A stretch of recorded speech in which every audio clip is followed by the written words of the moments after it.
as to how I changed from an evolutionist to a creationist. It's a very difficult story for me to tell, and I always tell it very reluctantly. So if I stammer here in the beginning a little bit, you must excuse me as I get over it. I don't like digging it all up again. But there are occasions when it is important to show people how God has led in one's life. And so I have to start the story with the very beginning. And maybe then from the background we can see why things happened as they happened. It is a strange story. Some of you might think that parts of it are incomprehensible or may even seem too strange to be true. But it did happen, and it is a fact that it happened like that, and I cannot take it away, so I will tell it as it happened, at least what I remember of it.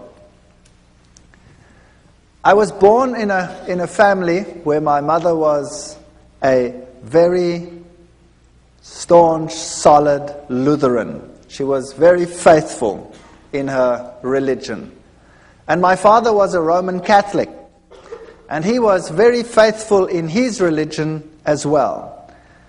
In those days, it was before the days of Vatican II, and Protestants that were not Catholics were considered to be lost according to Roman Catholic doctrine. But in marriages between Protestants and Catholics, it was essential that the Catholic counterpart in that marriage was to promise that the children would be raised Catholic. And my mother accepted that, and she knew that I would be raised Catholic, and I was raised Catholic. And there was never any argument about religion in our house. My father and my mother respected each other. My father had a couple of problems with the church at one stage because of this marriage, but they overcame them, and then no problem concerning religion ever cropped up in our house. And when I was still quite young, I was about 8 or 7 years old, my mother became ill, and she was diagnosed as having cancer. And they actually gave her a relatively short time to live. They said she would have about 3 to 4 months to live. But she was a very tough lady, and she managed to stretch that to about 4 years. She died when I was 12 years old. But those 4 years were very, very miserable years. She really suffered more than anybody else that I have personally been in contact with. She lost one part of her body after the other. They had to do mastectomies, and then they took out part of her intestines, and she had to have colostomies.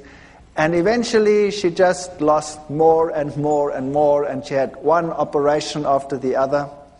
In those days, they weren't as sophisticated as they are today. They burnt her under the radium treatment. They forgot her there. They had to peel off black pieces. So she really suffered tremendously. And through all this, she never, ever, ever gave up her faith. And I was very attached to my mother. But because of all the problems in the house, and a mother that was on the verge of death for a long time, over a 4-year period, there was also quite a bit of tension in the house. Now, while at school, I received religious instruction, of course. I was in a Protestant, largely Protestant school. It was the German school. And I received religious instruction separately. The Catholics went to the nun, and she gave religious instructions. Now, I've met some very nice nuns in my life. And I've met nuns that are really gentle and soft people and are very nice to everyone around them. But this particular one, where I received religious instruction, was a very hard person, according to my youthful experience that I had at that time.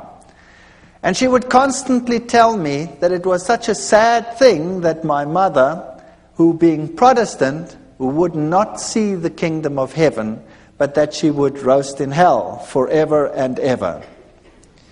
And I resented this very much because I was very fond of my mother, particularly since she had such suffering in her life.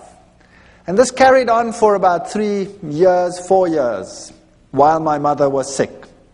And the more it carried on, the more rebellious I became about the teachings that I was confronted with.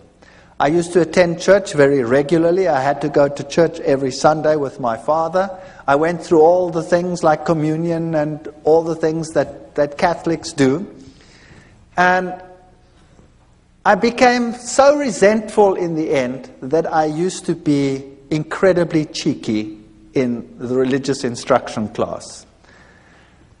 And I was then thrown out of the class and told that I was to sit outside in the courtyard. And then for a few years I had living hell in that school, because the headmaster was somehow in cahoots with all of this, and whenever he spotted me, he used to thrash me. And I used to take this quite well. I can be quite arrogant, or I used to be very arrogant. Maybe not quite so much anymore, but if you bonks me on the bean, maybe the old man will surface. I don't know. I fight against him all the time. And he used to thrash me, and I remember distinctly I used to bend down, and he used to hit me once, 2, 3 times, and I used to ask him, "Are you finished yet, or is your arm lame? What's the matter with you?" And he used to get so angry that he used to really whack me, and when he got to 6, then I'd say, "1 more please, because then I can take you to court. You're only allowed to hit me 6 times. That's the law." So I wasn't very popular. But the point arose where I was sitting in the class one day, in the religious instruction class again, and this lady, this nun, told me again that people who were like we were, and particularly my mother, would go to hell forever and ever. And I got so angry, I took the catechism book and I tore it and I threw it at her feet, and I told her in not too kind a language, even for that age, what she could do with her God. And I was thrown out from that day on a permanent basis, and I had to sit outside in the courtyard, whether it rained or whether the sun shone. And my life in that school was an absolute misery. I never told my parents. Nobody ever knew what was happening. There was another teacher as well who used to call me to the front. Before the class even started, "Would you please come to the front?" And I'd go and stand in the front, and he'd hit me left, right, and threw me out. So I was being thrown out of 2 sessions on a regular basis, and I became an impossible child. I used to sit up in the trees when they come and look for me, the teachers, and I'd have these pine cones, and I used to throw them. Oh boy, those were the days. In any case, my mother finally didn't make it when I was 12 years old, and she died. And then from that time onwards, my home life totally disintegrated. My father married another lady who was a typical stepmother, sort of a fairy tale stepmother. She wouldn't have me around at all, and I was probably impossible, I will admit that.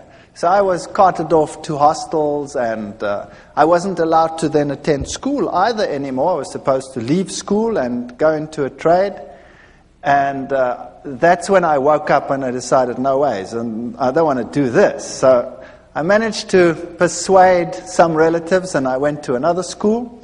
And I went through my school life, and I did all right, not too hot, but not too bad either. And then I went to the military, and then finally to the university. But from the age of 12, I never trusted or believed in God at all anymore. As far as I was concerned, if he did exist, he was a dragon, and I wanted nothing to do with him. And when I came to university, there I studied science and I studied zoology, and I thought this was the greatest thing since sliced bread. And there I found out about the whole evolution theory, and I was at a university that was the bastion of evolution. Evolution was dished up for all meals. Every class had an evolutionary basis. And it's amazing because it started off as a religious university, and it has a big theology school, and yet the science faculty was incredibly secular, and in terms of its teachings, very, very evolutionary. They had some very important names in the listings of their professors, Robert Broom and people like that who had worked with the Taung skull, the human so-called ancestor, and our museums were full of these people. And I really got into the evolution theory, and I thought this was the answer to all the problems. While at the university, I had a roommate. I was in the hostel there.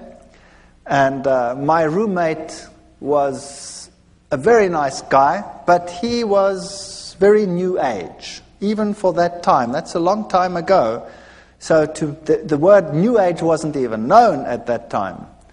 And he was into Scientology. You know the science of Scientology, where they put you on the e-meter and you go through your past lives and through all the problems that you had, and you clear your karma by talking it through and talking it out, and then eventually, then you become God and you've got it made.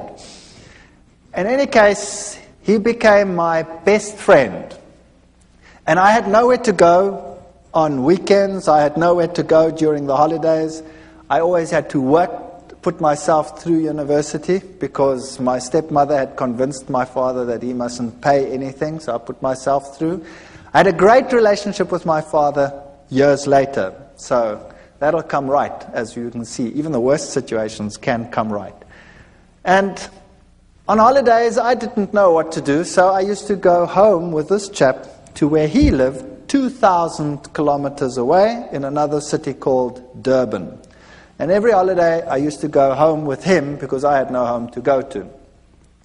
And there I met my current roommate, my wife, who happened to be his sister. Far better roommate than he ever was, I'll tell you. And I have to tell you a little bit about her background. Now you know why I was an atheist. I didn't believe anything. I accepted the evolution theory. It was the answer to all my problems. Now her background was entirely different. Her father worked in his younger days for a newspaper, and he was sent to investigate all the strange occult occurrences in the country. So he worked for this newspaper, and he had his team and his infrared cameras and all the stuff that you need, and he toured the country from one strange occurrence to the other.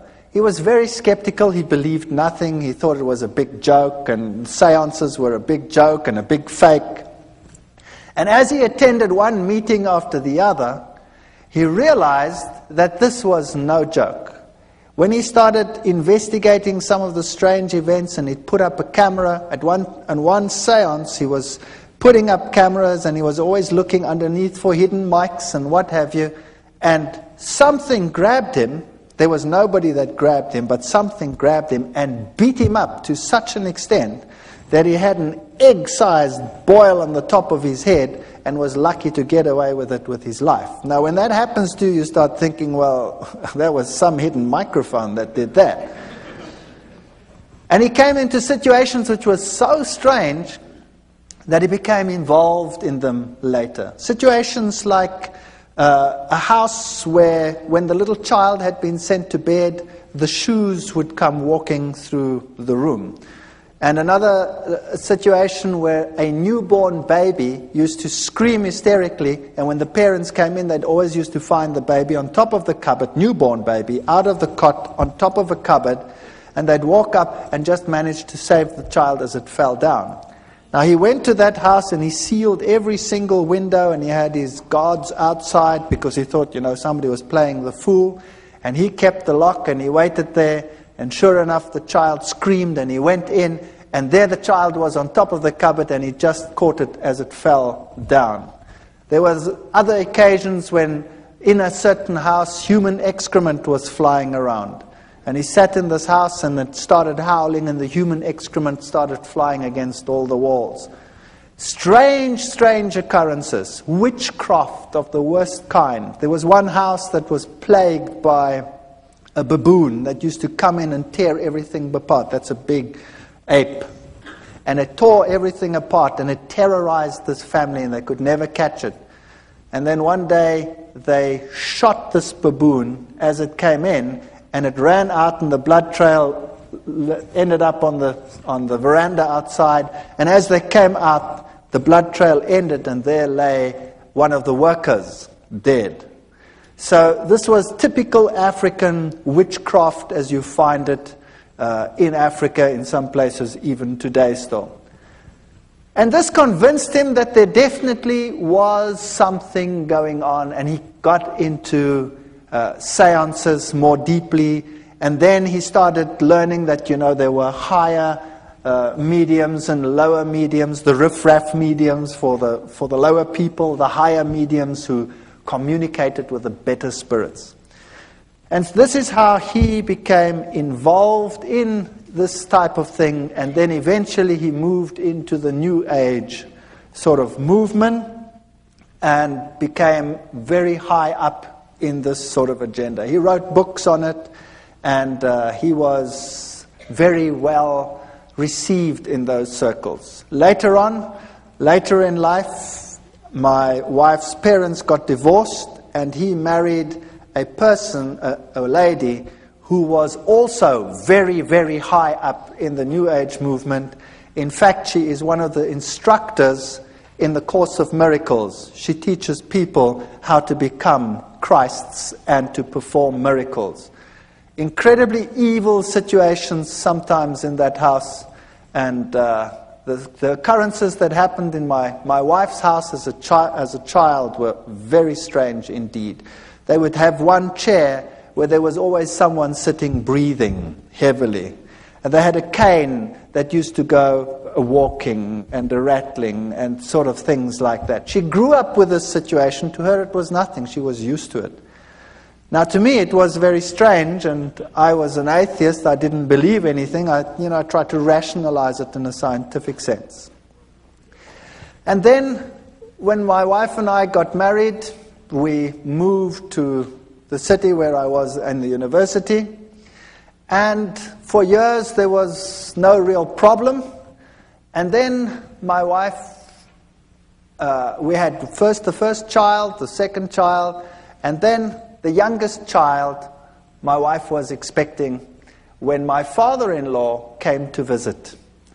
And he moved into an outside flat that we had, an apartment, and there he stayed with us. Now thinking back, I know that this is where it all started. Because if you have an occult presence, then you will have this influence on your home for a long time. I can perhaps tell you that when we were just married, we moved very close to them, and there were very, very strange occurrences in our house. Absolutely horrendous occurrences on some occasions. Our dishes would fly through the rooms and smash against the walls and things like that. Or you'd park the car and the car would rock and fall over against the side of the garage. We had very strange happenings on a previous occasion. But you forget about those things, and later on you rationalize them as well, and you say they didn't exist or they were strange. When my wife was expecting this last child, when my father-in-law moved in, she became very ill indeed. So ill that we didn't think that she would survive. And she was in hospital, in and out of hospital, and on a respirator, and she was very, very sick. And then we decided that there must be something wrong with this pregnancy, and the doctors had a look at it, and they said that the best thing to do would be to have an abortion, because the child was probably dead. They didn't have a scanner at that stage in those hospitals, so they couldn't tell properly, and they didn't know whether this child was perhaps dead. So we decided that we'd have to transfer to another place where they could do a scan, which we then did. And she was very ill. She had a very high temperature. And they did the scan, and this little fetus was only about so big. And he was perfectly well, and he was sucking his thumb. And we decided that we weren't going to do this. We were going to sit through it and see what happened. And eventually, through 9 months of hell, and of sickness and coughing, and more in hospital than out of hospital, my wife was discharged, the child was born, and this child was the most miserable child that you can imagine. He was impossible. He used to scream from morning till night. If you wanted to feed him, you had to wrap him round and round in a blanket so that he couldn't move his arms, or else he'd claw and scratch at you while you were feeding him. And if you put him to bed, he would scream and scream and scream. And so we had a technique where you sort of sit there and rock and rock and rock the bed until he finally falls asleep. Then you sneak off to bed and you try and fall asleep, and the minute you sleep, he screams again. And this carried on for months. It was absolutely chaotic. And nothing you could do could console this child. My wife was a wreck. I was a wreck. We were all totally destroyed. And then one night at 2 o'clock, I had a dream that I was being strangled.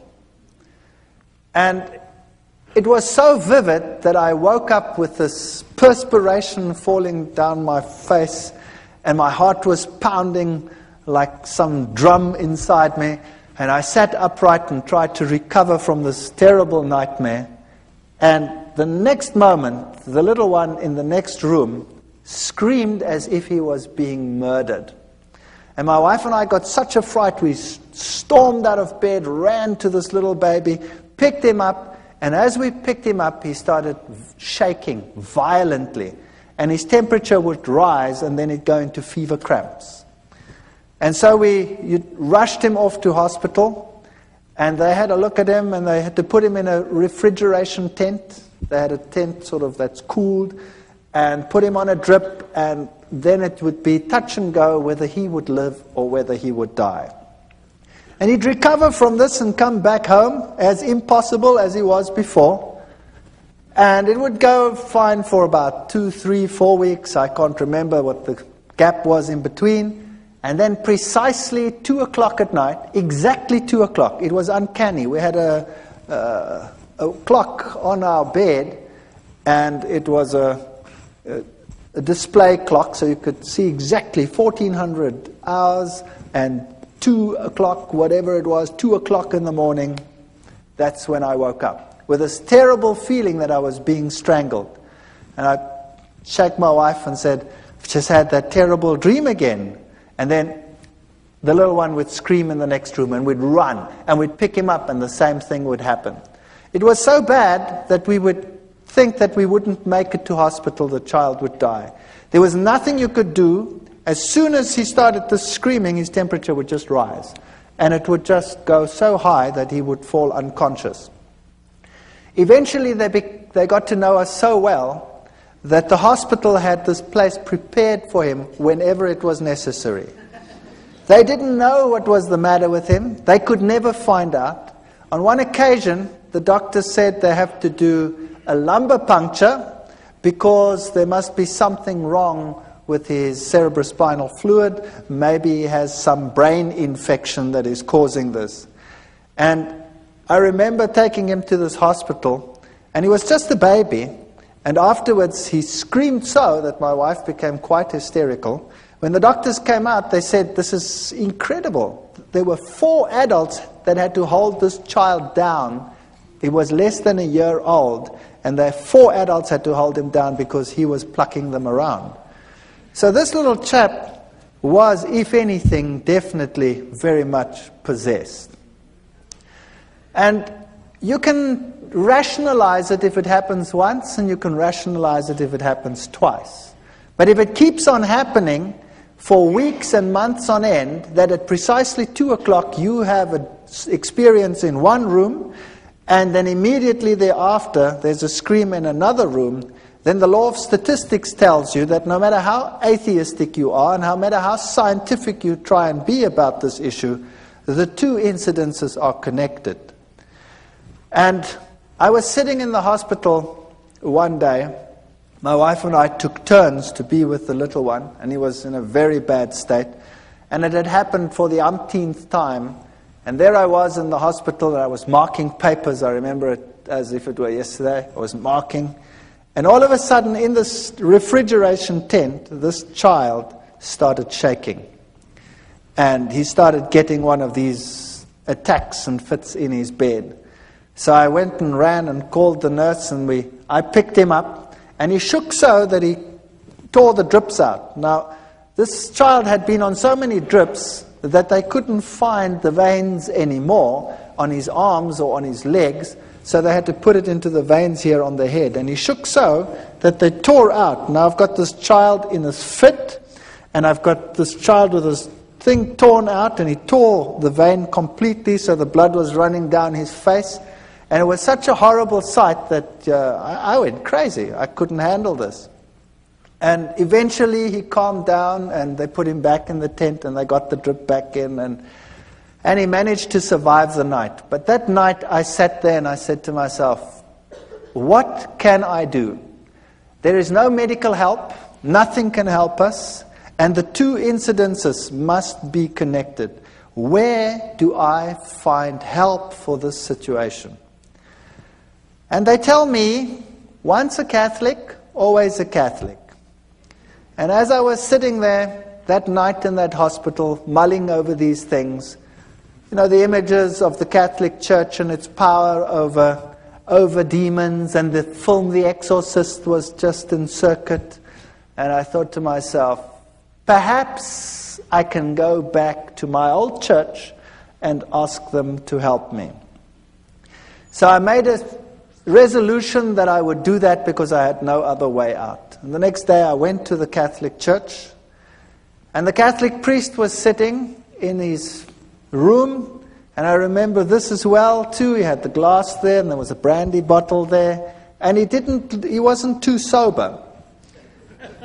And I went up to him and I said to him, I'm a Roman Catholic, but I don't come to church, and I have a problem. And he said, well, what is your problem? He was very nice. And I said to him, well, I'm an atheist and I'm a scientist. I don't want to talk about this thing like that. And I sort of ummed and ahed, and I said, well, I have a problem at home. He says, well, what kind of problem? I said, well, it's a problem concerning strange happenings in my home. And he says, oh, no, I want nothing to do with that. And he said, it's not my field. Give me your name, give me your telephone number, we'll come back to you. So I gave him my name and my telephone number. All I'd said was, I have strange happenings in my home. That's it. And I went home and I thought, well, that was a lot of help. Thank you very much. And I wasn't home very long when I got a call from another priest. And this one sounded very sophisticated. And he told me whether I would like to meet him at a monastery nearby. So I went to the monastery, and there was this old man. And he was so impressive. He really made such a powerful impression upon me. He told me to sit down, and then he started to tell me what the problem in my home was. And my mouth fell open. If there was a fly, it would have gone straight in. He told me there was a problem in my house, that Satan was trying to kill my son. and that we were being terrorized. And I said to him, that's impossible. How do you know that? I never said anything to anyone. He says, never mind how I know. I also know, he said, that the problem in your home is so severe that it will take the highest levels of action in order to get rid of it. And we will also have to say a mass in your house. And then he said to me, it is illegal for me just to say a mass in any house. To say a mass in a private house, I need to have permission from the bishop. And I already have it. Here it is.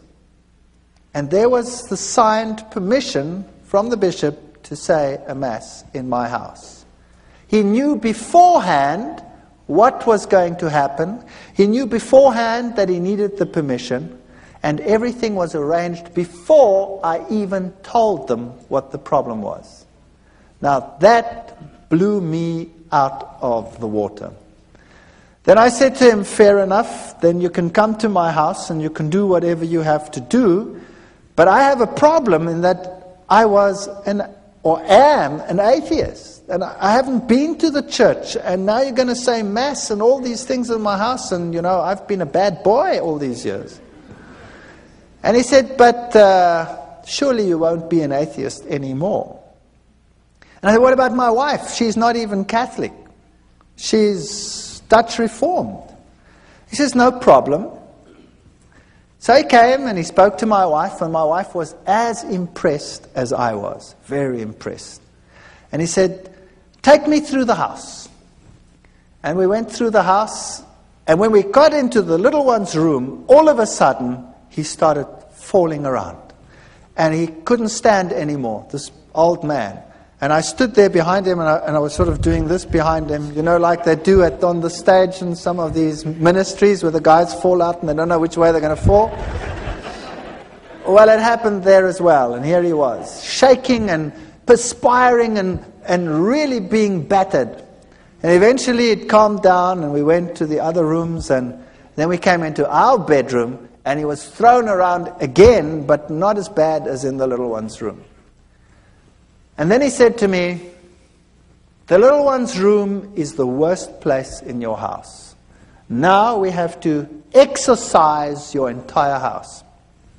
Bring me some water. We brought him some water. And then he took out special salt, which he said was very special exorcism holy salt. And he made the sign of the cross with the salt in the water. And then he also told me that he had a special ring with him which had the relics of a particular saint that was potent in terms of exorcising. And this priest, had been an exorcist for the Roman Catholic Church in many countries. He was Irish. And then he took this bowl of holy water that he had made, and he went to every single window and door in the house. And he took it and he put a cross on the windows. And of course, as it evaporates, you have this faint cross of salt on your windows. And he went through the entire house with this holy water, and then he put the holy water down. And he said, now we tell the Mass here in this child's room. And he prepared everything. And as he was preparing, we had lots of pets in our house. We had a dog and 2 cats and you name it, all the good stuff that one has when one has kids in the house. And as he was preparing, all of a sudden, all the animals came running into this room. And there they sat.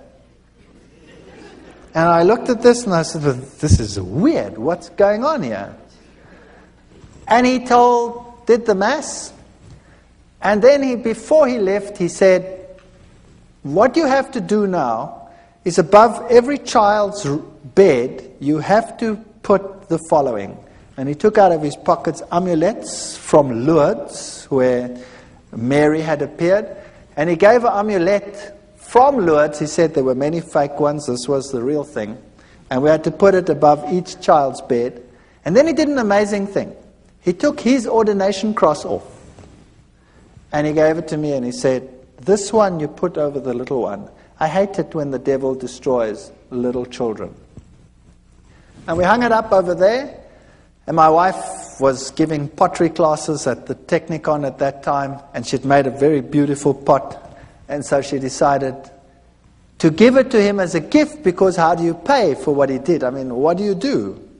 So she gave this to him as a gift, and he said, "This gift is so precious, I'm going to give it to the nuns that are in a certain monastery where they never ever come out and see civilization." And then he left. And that night, we're very expectant. We take this little child, and he's quite happy, really, not screaming as usual. And we take him and we tell him it's time for bed. Now, normally that was enough to have blue murder in the house. And he was quite happy. And we put him into this bed. Now, he was only just starting to toddle. And we put him into the bed. And this child had always, when you put him into bed, gone into a fetal position and started bashing away and screaming and going blood red and going totally crazy. That night, we put him into the bed, and he rolled onto his back and laughed. And he put his arms out like that, and he did goo-goo sounds like little kids do, and he fell asleep. And for the first time in his life, he slept right through the night. And the next night, he slept right through the night. And the next night, and the next night, and the next night, and the next week, and the next month. And here was I, the hard-nosed atheist scientist who knows it all, and here was peace and quiet in my house. And then I realized that I do not know it all at all. And I said to myself, now what am I going to do? Here is a major problem in my house, and the church solves the problem. Now, am I going to ignore it? Or am I going to say, there is a God, and I have a responsibility towards this God? And I wrestled with this for a number of months. I really wrestled with it. And my wife wrestled with it. And then I said, well, I have no choice. I have to go back to the church. Fortunately, my oldest son was at the point where he has to go to communion classes, so that gave me an alibi to go to church. So I went to church, and one or two students, it's a small university town, still say, what are you doing here? I said, well, my son has to go to communion, you see. And I started going to church, and I became quite involved in the church again. Every Sunday, faithfully, everybody went to church. And my wife started saying that this is the way to go. She also wants to go to church, but she didn't get herself quite that far yet. And because there was such peace and harmony in the house, we became more relaxed. And one day I was sitting there and I thought to myself, this house needs a change. And typical German, I said to my wife, if we did this and that and the other, then, we could do something with this house. And I climbed into the roof and looked what was a bearing wall and what was not a bearing wall, and then I just took a sledgehammer and smashed out everything that irritated me. And we decided to restructure the whole house, which we did. I managed to accumulate some money, and I wasn't in great problems. And then we redid our entire house. And during the process, I had to go and see a man for the kitchen. I wasn't really involved in the church yet. I'm sort of in the stage of, I don't really know, but. And the man who did the kitchen came and said to me, by the way, I walk with the Lord. And I still remember distinctly thinking, oh brother, another one who walks with the Lord. And I said to him, okay, that's fair enough. You walk with the Lord. I was very cheeky. You walk with the Lord, but I just want a kitchen. Is that okay? And he said, yeah, okay, that's okay. But can I give you this? And he gave me a pamphlet. And, well, he was a nice guy, and, I stood with the pamphlet, and I put it in a drawer. And I said, well, I'll read it later. And then he put the kitchen in, the house was finished, and when this was all done, I started going back to the church. And this carried on for a period of 1 year. And I faithfully went to church regularly. And I always sat there on a Sunday morning and I marveled at all the things that I knew were happening in the Catholic Church. I went through the catechism again as my son went through the catechism. And I wondered at the same ritual happening every time. You know, the host going up, the change from bread to divinity, the little box with the red light where God was. And I started puzzling as to why God wanted the same things over and over again. And why he was satisfied with the same ritual over and over again. But I was convinced this was the truth. I was convinced Catholicism was God's representative on this earth because it had solved a problem in my home. But I wanted to get to know this God. And I wanted to know what it's like to have a relationship with this God. And I looked at the charismatic movement where they had the slaying in the spirit, and I thought to myself, isn't that perhaps the experience that one must have in order to know that this God really exists? Because I don't really feel him. I don't know where he is. But on the other hand, I'd always been so skeptical of this, and I'd always said to myself, these people with their religious crutch. And then one day, I was sitting in class, and I was giving a lecture to a first-year group of students. I'd spoken to the priest, by the way, about evolution, and the Catholic Church said to me, of course there's evolution, there's no problem with that. So I had no problems with that either. I could carry on with my evolution and now believe in God. It was quite a nice arrangement. And I was in a first-year class, and I was giving a lecture with a very heavy evolutionary base. And a young girl got up in a first-year class. Now that takes courage. 300 first-year students, and a young girl gets up in my class. And she says, excuse me. And I say, yes, what's your problem? And she says, what you are saying is against my beliefs. What you are saying is a lie. I believe that God created the heavens and the earth. He is the creator of the universe. Well, I nearly exploded. I destroyed her. I ridiculed her. I finished her off. She sat down and she cried in my class. And I thought, well, job well done. And then the class was over and all the students were very impressed at all the eloquence I put onto the board and proved to them what a ridiculous idea this was that this young girl had postulated. And I went back and sat in my office, and then there was a question earlier about conscience. Do you remember it? Well, this little voice here wouldn't let me go and kept on telling me what a mean son of a gun I was. And how could I, in front of everyone, attack and humiliate this young girl to such an extent? And I felt really bad about myself. My conscience wouldn't let me go. And I didn't know how to handle this. So typical Catholic way, I thought, well, on the way home for lunch, I wouldn't stay far from the university, so I always went home for lunch. I'll go by the Catholic Church and sit there for a while, and hopefully the feeling will go away. So I drove past and I went into the church and I sat inside, and it was locked. The door was open. You could come to a few pews, but around the altar it was locked because thieves had been stealing. And I sat there and I spoke to God, and I looked at the little red light, which means that the host was present there, so God was present. And it struck me that he was locked up in that little box. And then I sat there for a long while and I was tortured in my soul. I was tortured. And I said to myself, do you know, God must be here because he did such wonderful things in my home.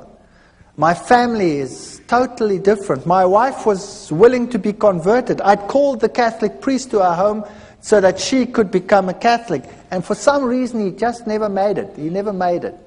He always had something on. But he was still going to come. And I sat in that church and I wrestled with God, and I told him that I have all these feelings and I don't know where he is, and I've never really met him. And I know that in other churches all these exciting things happening, and here, we have the same thing every Sunday, and where are you? And I sat there in the pew and I said, okay, God, if you really exist, then now you must show me, because I really cannot find you. And with that feeling, I went home, feeling a bit better. And typical me, I was home quickly, and then I started rummaging in the drawer. I was looking for something, and all of a sudden, as I rummaged in this drawer, I pick up this pamphlet. This is now a year after this man who was walking with the Lord gave me this pamphlet. And I pick up this pamphlet and I start reading it. It was in German, and it had 3 columns. It had the law of God on the one column, and it had the law according to the Catholic Church, and it had the law according to the Lutheran Church. And then it explained how the commandments had been changed by the church, and it had the Bible texts of how it had been changed. And I thought to myself, now, what rubbish is this? This is absolute garbage. And I said to my wife, I didn't say that, I called her by her name. I said, have we got a Bible in the house?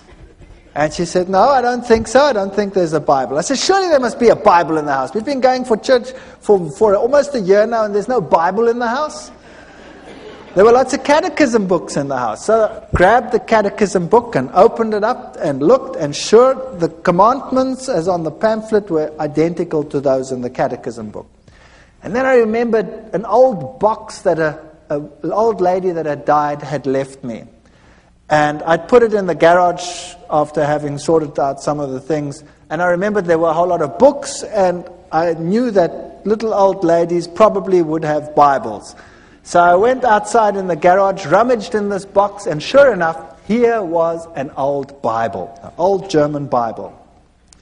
So I went inside and opened it up, and there it was. The 10 Commandments were totally different to what they were in the catechism book. And this puzzled me. So after 1 year, I phoned this cabinet maker, and I said to him, remember me a year ago, you put a kitchen in for me? He says, you know what? I've been trying to phone you all day. I had this feeling I must phone you, but I don't know why. What's the matter? I said, will you please come round? You left me a pamphlet that I want to talk to you about it. After 1 year. And he came round, and he was a nice guy. And we started talking, and then we started talking about the scriptures and about the Bible, and we started talking about the book of Daniel and the prophecies pertaining to Daniel chapter 7, and I went through it with him, and we wrote, and we worked till about 3 o'clock in the morning. And he came the next day and the next day, and in 3 days we'd gone through Daniel and Revelation, all the historic facts and all these things, and I wouldn't believe a word of it. And then I decided that the only way we're going to resolve this is if I check whether every one of those facts is really so. Whether those kingdoms and those kings and all these things are really so. So I went back to the university, to the history department, the theology department. I got everything that I could lay my hands on, and I checked and verified, and it was really so. And then I started finding out that the little horn of Daniel chapter 7, if you take it as the Bible says, can be none other than the Roman Catholic Church. What a shock that was to my system. Then I got the Protestant view of the little horn being Antiochus Epiphanes IV, and I went through all of that and found out, but it can't be him because none of the criteria fit. And also how the scripture had been changed on some of these points. But to be fair, I invited the Roman Catholic priest to my home. And I said, would you please come to my home? I have to talk to you on an issue. And he came. And my wife was there and I was there. And I took the Bible and I took the chapters in Daniel and I went through with it in detail, and I showed him the change of the commandments and all these things. And then he said to me, I can't talk to you on this issue because I'm not into scripture at all. And I was stunned. Here was a priest and he was not into scripture. He says, we have some specialists who are into scripture. But it doesn't make any sense to me, he says. And then he left. And then I had the ministers of other churches, and we argued right sometimes till the late hours of the night as to what the little horn was. And every time they come back to Antiochus Epiphanes, I'd show them, but it can't be because he comes after Rome, etc. It can't be in Greek times. And eventually they would all leave as well and say it can't be any other way. So I was confronted with this tremendous dilemma. And then the worst thing of all was we started talking about the Sabbath, this other man and I. And we went through the whole Sabbath thing. And then I said to him, but this is ridiculous. How can you keep a commandment which you keep because the Lord created in 6 days, the heavens, the earth, the sea, and all that in them is? That's ludicrous. Everything came into existence through evolution. And he said, no, it came into existence through creation. God created it. You know, and the little girl pops up into my mind. And I said to him, but that's rubbish. He says, I'll prove it to you. I said, you try. And he tried. The next day he was at my house with a pile of books like this, all on creationism, and he gave them to me. And I remember going through those books. I was sitting in my office. I used to give my class and run back, and I went through those books very quickly. And I gave them back to him in a very short time period and said, there are your books. And he says, what do you think? I said, I've never read so much garbage in all my life. So he said, don't worry, and he brought me another pile like that. And I went through that lot, and it was so confusing and so full of garbage. So I gave it back to him. And I said, it's so unscientific, I cannot accept this. So we argued about God being a creator or not a creator, and I would kill him with science. I had all the terminology. I was a lecturer. I was an evolutionist. I knew what to tell these people. I've been trained to wipe out people who oppose, the scientist on any of these fields. And he got so frustrated with me. And then one day he was so frustrated, he said, you know what? I said, what? He says, I haven't got a problem with evolution creation. You have a problem. You solve it.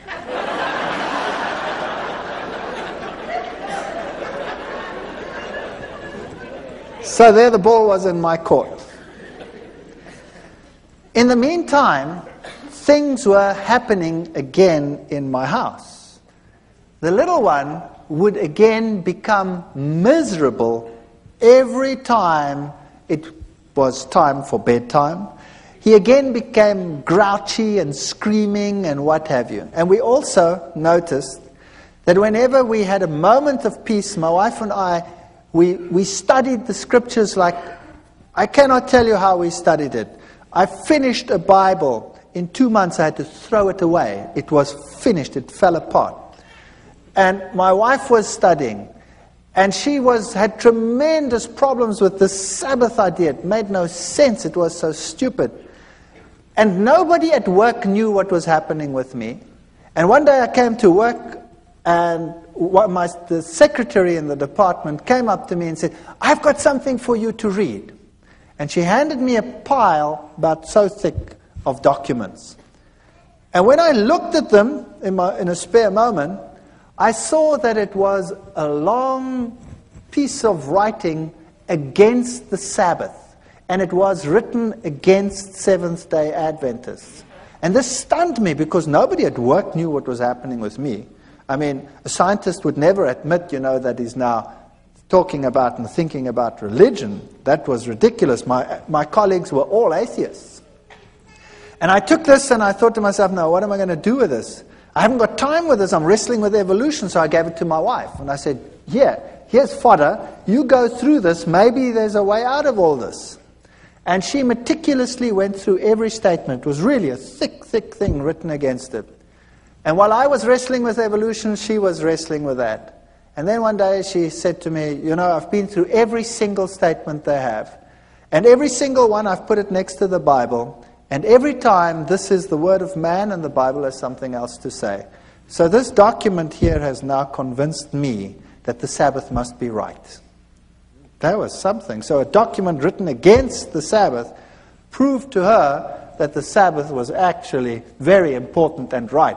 But I still had a problem. a major problem. I couldn't accept it because I'm not going to keep a day for creation that took 6 billion years, let alone 6 days.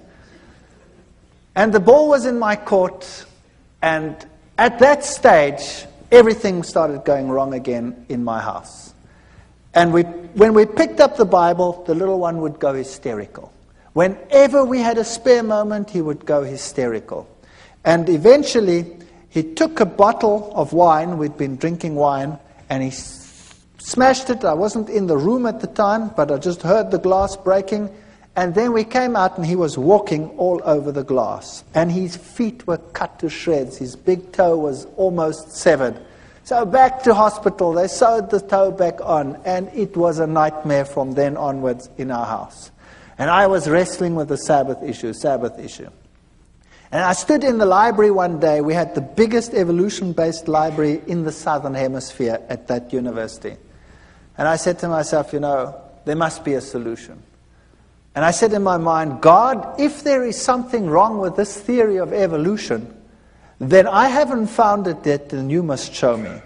Because nobody else can show me. And I went into this library, took out a book. And as I walked out the door, a colleague stopped me and he said, hold it. There's another book you must take, which is the same book as that one, but the new edition, it's on the back shelf. Very strange. So I went to the back and I took that edition as well. I took them both and I went to my office. And then I started reading. But I started reading them both at the same time. And then as I looked at the one, the old edition would say that there is a major problem with the cetaceans, with the whales, because they appear suddenly in the fossil record fully formed. And there is no evidence that the one gave rise to the other. The new edition would couch it all in scientific terminology, would say cetaceans have an ancient origin and evolved from such and such to such and such and such and such and such and such. And I went through them, one model after the other, and the old one would admit to the problem, the new one would never admit to the problem. And that's when I started thinking, wait, there's something wrong here. There's something fishy here. And whenever I went into the library, it was if some miracle would happen. I would take out something, and the very next thing I would take would be exactly the opposite on the same issue. And very quickly I had a big pile. And then I was giving classes at that time in genetics, and I started thinking about this. And then I started working out this genetic thing, and much as like we did over here. And I started thinking about what are the problems. Let me now objectively, just for once, sit down and think, what are the problems? And I came up with such a pile of problems that it stunned me. And something must have been helping me, because the problem list was so enormous, it was unbelievable. And then one night I was sitting at home, and child was impossible. He went to bed, and we went to bed. 2:00 at night, I had a dream. I was being strangled. And the little one screamed in the next room, and we ran, and the same thing happened. But he didn't get so sick that he had to go to hospital. He just got a very high fever, and we could handle it somehow at home. And then I contacted this other person, and I said to him, there's something very strange here. I know that from the scriptures, the system, the Roman Catholic system, cannot be God's system. And yet, we had this problem, and I didn't want to tell him about it. And then in the end, I half told him about it, but not completely. And he said, don't worry, we'll pray. And it stopped. And then a week later, it happened again at 2:00. And what had happened, unbeknown to me, he had gotten a number of people together and told them to pray at 2:00 every night. Get up. And they set their alarms judiciously and got up at 2:00 and prayed for a family they didn't even know. And there was total quiet in which we could really study our Bibles in peace and quiet. And then one night, one of the ladies had decided that, it was quiet. Why must she get up? And she didn't get up. And it happened. Now, thinking back on it, God doesn't need the prayer of that one little individual. But there were lessons in it that would later be important to me. That God wants unity amongst His people. and everybody must stand together on an issue. So it was a lesson for them as well as a lesson for us. And then it came to the point where I knew that I cannot sit on the fence forever. Either this is the truth, and I'd studied it and I'd verified it. I'd had lecturers talk with me on the Greek meaning of this and the Hebrew meaning of that. I verified the historic facts. I'd looked at the prophecies. There was no other way in which it made any logical sense whatsoever. I'd studied what the other churches had said. It didn't make sense.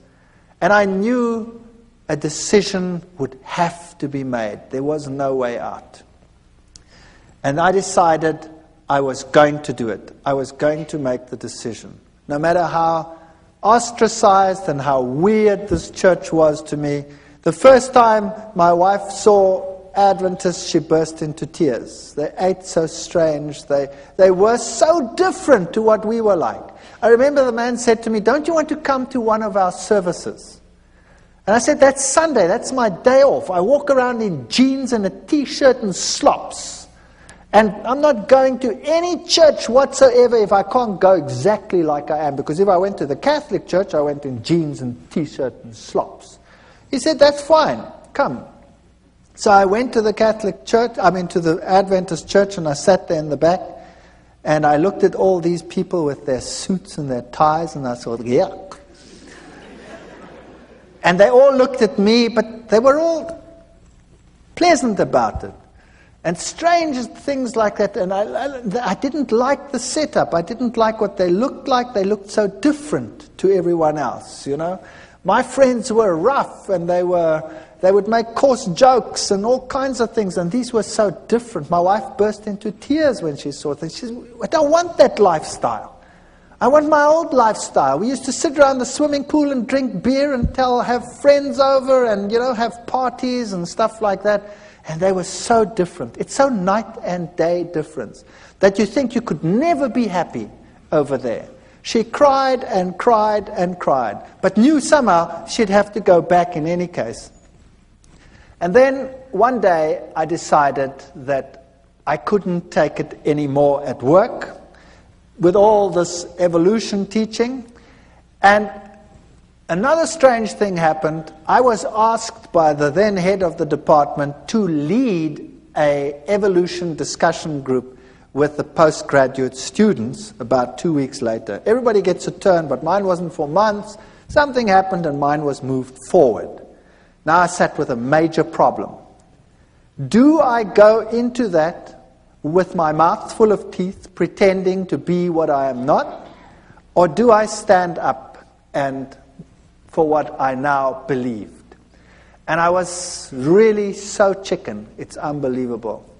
I was so scared of this event. To lose face amongst your colleagues when you've been such a bee's knees all these years is really a painful experience. And I decided after much wrestling and soul searching that I would do it. My new friends, who had become less weird in my eyes over time, would pray for me while I did this. And I went into that lecture hall, and the whole staff was sitting there. This was a postgrad affair, so the whole staff is there and all the postgraduate students. And I start the ball rolling with the lecture normally, and then you start this evolutionary discussion group. And I started the lecture, and then I switched to the genes, and I highlighted every single problem. And I went through the whole gene system as far as I'd sorted it out at that stage. And I said at the end, therefore, evolution is not possible. Well, first you could hear a pin drop, and then all hell broke loose.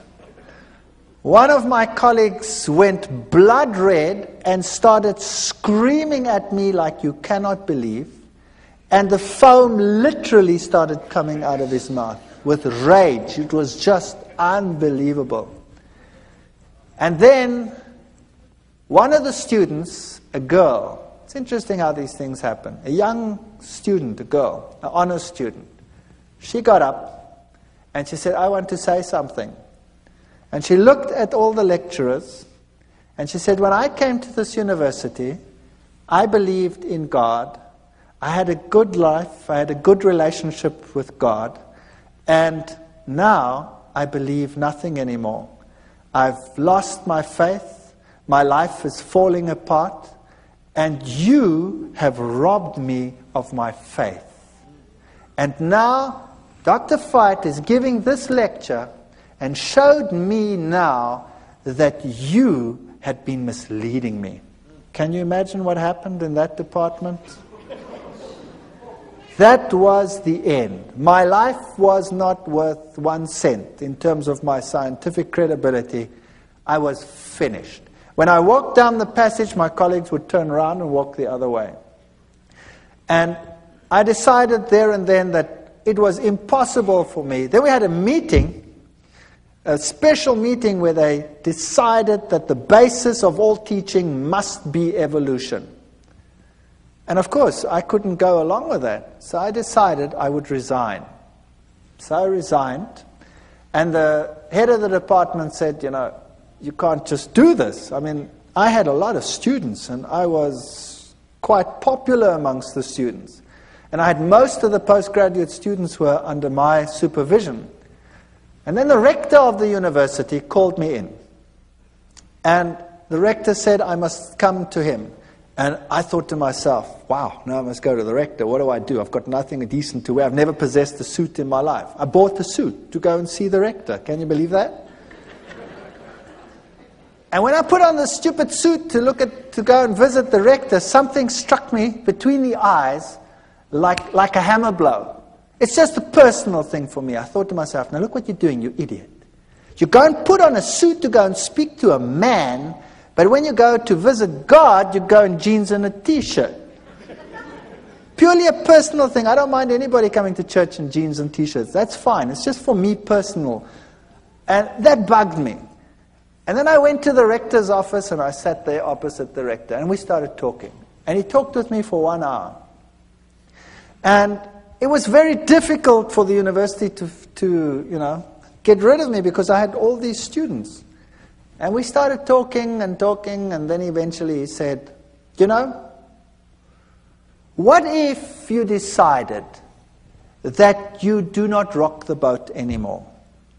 Then, you know, we could give you something better. Well, that would be a professorship. I was a pretty young guy. I would just about be the youngest professor in the university. And I looked at him and I said to him, the price is too high. And I will leave in any case. And then he says, that's very interesting. By the way, who do you think has the truth? And there I sat, my mouth full of teeth. Do I admit that I believe that some little sect that everybody detests has the truth? And do I say this to a man who has this high position in this university and in the government at large? And I said to him, well, you know, religion, Christ, churches, whatever. I can't even remember what I said. And he said to me, no, that's not what I want to know. I want to know from you, who do you say has the truth? I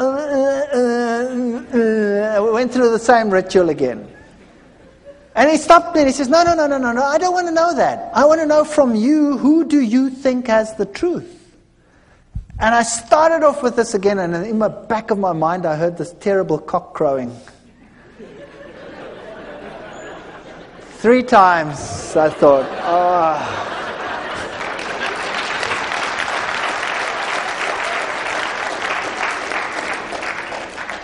And I said to him, well, I think it's the Seventh-day Adventist church that is preaching the truth. And I thought, now that's it, I'm a dead man. And he said nothing, not a word. He just said, oh, well, thank you very much. Congratulations on your choice, and I hope things go well with you. And that's it. And I've resigned from the university. And I put my house on the market, and the very first guy that walked into my house said, "Wow, what a house," and he bought it. The very first guy. And there I had this money, and I knew now my scientific credibility in the world was over. University was a career that I'd given up for my faith, and God would take care of me from now on, and things are going to be just honky-dory. I'm going to now take this money, and we're going to do something great with it. We're going to start a little farm somewhere, and we're going to get people to come, and we're going to witness, and we're going to do great things with all this money. And I got some guys together, and we started this thing. And then we planted wheat, and the wheat grew like crazy. And it stood so high that the farmers in the entire district came and said, "You guys, you were at university, you know something special." And I said, "Well, nah, we're doing exactly the same thing you're doing," but I think to myself, it's because we're walking with God now. That's why our grain is so much higher than yours. If you would do the same thing, then your grain would also be better. You see, once a Christian, boy, everything will go just great. And I was quite happy to be out of the university, and we moved out to this place, and we started this whole thing going. And then our money was all invested in the land, and we invested lots more money on loans and things for whatever is necessary to put in the wheat crops and all this sort of thing. And then a flock of birds arrived, such as you have never seen in your entire life. And they ignored all the farms with the little wheats on them, but they sat on mine and made it home. And they were just stubbles. And then, you name it, it went wrong. Sanctions came in against South Africa at that time. The economy was totally destroyed. Interest rates that had been at 3 and 4% shot up to 28, 30, 36% in some cases. And loans that were nothing to repay became a total nightmare. And the only means of making money was taken away, and we were totally destroyed. Everything I ever possessed was gone with the wave of a wand. It just ran through my fingers. And all the crutches that I'd been leaning on were gone. And the birds ate my fields. And I said to God, "How can you do this to me? How can you destroy me? How can you allow this to happen? And I have no means of supporting myself. I have nothing. My scientific credibility is zero. I can never go back to my previous job. I'm finished." And it got worse. And it got worse. And eventually we had nothing left. No food, no nothing. And my wife and I and the children, we sat down and we talked about it, and we decided, if this was the truth, and I don't believe that all the things that had happened were from the other side. You see, when I made my decision, that child of mine had changed. He became a totally different child. Whereas before, he wasn't sick, but he had a dark, somber look in his face. He changed to such an extent that he became the sweetest, nicest child in our entire home. He became a pleasure to live with. And I knew that what had happened before was a ruse. I know the Bible says Beelzebub wouldn't drive out Beelzebub. But what had happened in my house is that he wasn't driven out by Beelzebub. When the Catholic Church had come and done its thing, Satan had told his demons, stand back. And when you stand back and allow the child to lie back and relax, they will be ensnared twice as much as they were before. And it happened. But after we made our decision, this child was completely cured. He is the most spiritual of all my children. And he is so different that I knew that had to be from God. It was a totally different ballgame. The other interesting thing that happened was That same Catholic priest, after all this time, more than a year, out of the blue, while I was wrestling with this decision, phoned me. And I picked up the phone and I said, "Hi." And he says, "I'm Father so-and-so." And I said, "Yes, that's strange. Why are you calling me?" And he said to me, "You know your father who's dead? Your father is having terrific problems out there in purgatory." It's true, he said that. And I said to him, "But how do you know?" Having done the study on the state of the dead and all these things and knowing what happened, I said to him, "How do you know?" He says, "The nuns that never see the world, they have been told by the other side that your father is in trouble and he is in trouble because of you. And you had better get back to the church quickly. And you had better start praying and having masses said so that this problem will go away." And I said, "Thank you very much for the information," and put the phone down and remember thinking, "You're too late, devil. You are too late." That man was a nice man, and he is deceived, I know. And the Lord will hopefully lead him to a better life and a better understanding one day. But here I was on this farm with no money, no means, no nothing, destroyed career, no chance of getting back, ostracized, laughing stock of the academic world, and no money. And we knelt down and we claimed every promise in the Bible and said, "Lord, you have promised you will take care of all our needs. You have promised that the children of a righteous man will never be seen begging in the street. There is no way out of the dilemma that we have. There is no money, there's no food, there's nothing. But we believe your promises." And we wrote a letter and we put it down in writing, all the promises, and said, "You cannot lie. Therefore these promises must be for us. And if our life out here is destroyed and our farm is destroyed, then so be it. There must be something else that you have in mind." And then we went to bed. And the next morning at 8 o'clock, the phone rang, and a professor from another university phoned me and said one of his colleagues has got a major problem and has to go away and has to take extended leave for a year. And they need someone to replace immediately, and the subject being taught is exactly the same field that I was in. And I said to him, "Well, what do you want me to do?" He says, "Well, you could come and give the classes." And I said to him, "But, what about... He says, "Never mind, as long as you stick with science, and who cares, it doesn't matter. You come and would you do that for us? We're in a jam and we need someone and we know that you're available."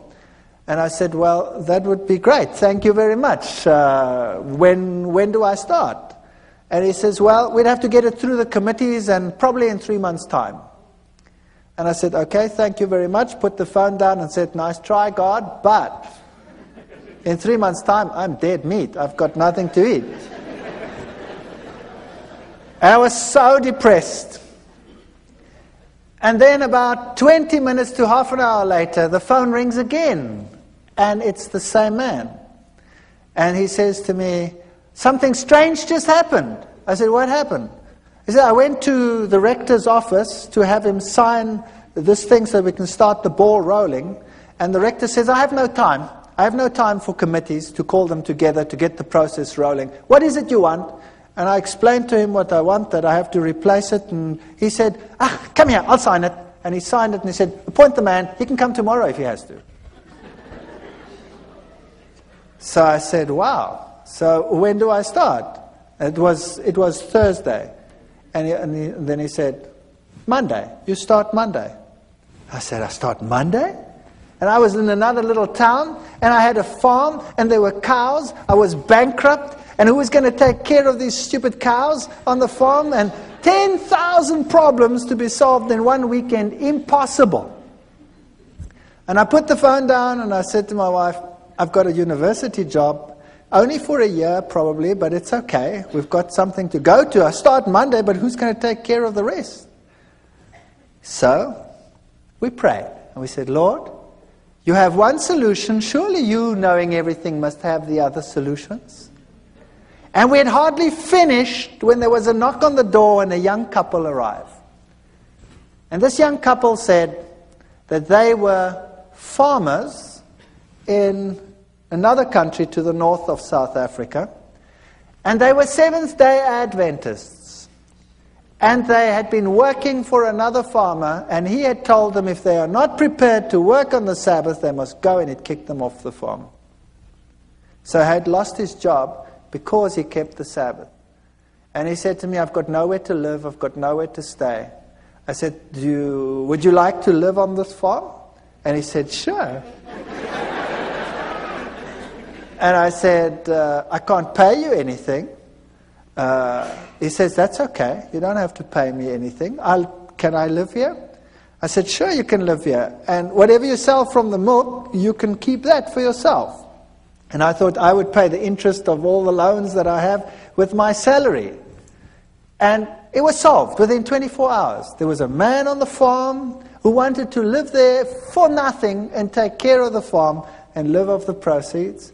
And I had a job at the university. And I went to this university and I started teaching. And for the first few weeks, of course, I had no salary, no money. Also, another miracle within that same period, I got a house in the middle of a month, and I didn't have to pay till the end of the month. My kids went to school, and they got clothing, school clothes. They wear uniforms in my country. All the clothes, all the sizes, we'll put it on the bill at the end of the month. But I had not 1 cent to even buy a little bit of food to carry on. And then I got into the car, and I don't tell people that I'm in financial trouble. I got into the car and I was driving around, and we'd been driving, the last bit of gas was just about going. And my daughter says, what's this here? And she picks up 150 rand. That then was the equivalent of about $150 in the back. She says, it's lying on the floor.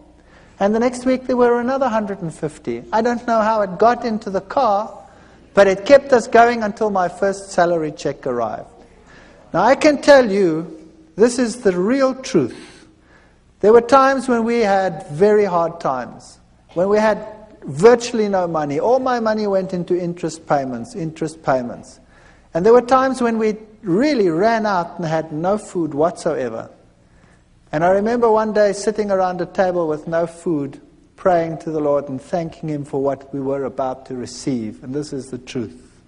When there was a ring on the door, and we went outside and there was no one, but there was a basket full of food on the floor. And this is a fact.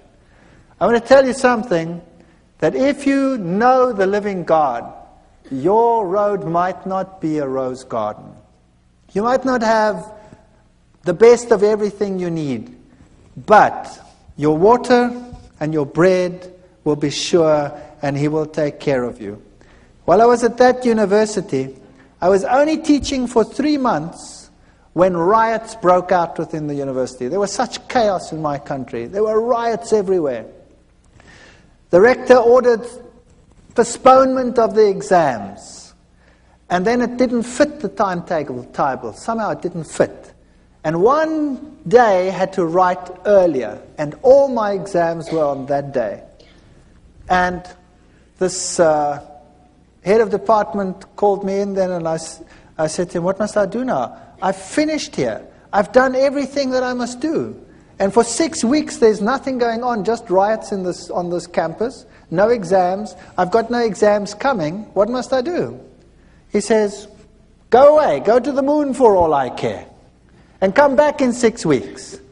And in the meantime, somebody had arranged for me to go away for 6 weeks to the United States and to other places to look at all the petrified forests and things in the world. And I'd said to him, forget it, it's impossible. I've just started a job. I can't go and tell the man I want to go away for 6 weeks. And there were the 6 weeks. And I could go on the study tour. You saw many of the slides here. I could tell you one story after the other. I could keep you busy all night. I want to tell you that the Lord intervened with such power in our lives. And as we went through life again, back at the university, they started respecting me for the science that I was doing. And eventually I was given a permanent position. And eventually I started right at the bottom again. I was senior lecturer, here I was just a lecturer. And eventually I became a lecturer, and then a professor and head of department, in spite of what I believe, in spite of what I say. So if you think that God cannot take care of you, I want to tell you, He can do anything. I am in a secular university. I'm a professor and head of a zoology department in a secular university. I teach and preach creationism, which is impossible in terms of human imagination. And in spite of it, I have that position. Never be afraid to stand up for the Lord and for His truth. If you are genuine, God will take care of all your needs. I don't know whether it will be forever. Sooner or later, someone will close the tap. But it doesn't matter. The Lord will have something else. And He is offering the same to every single one of you. Take a step for what is right. Do what is right. And the Lord will fulfill every one of His promises. Thank you.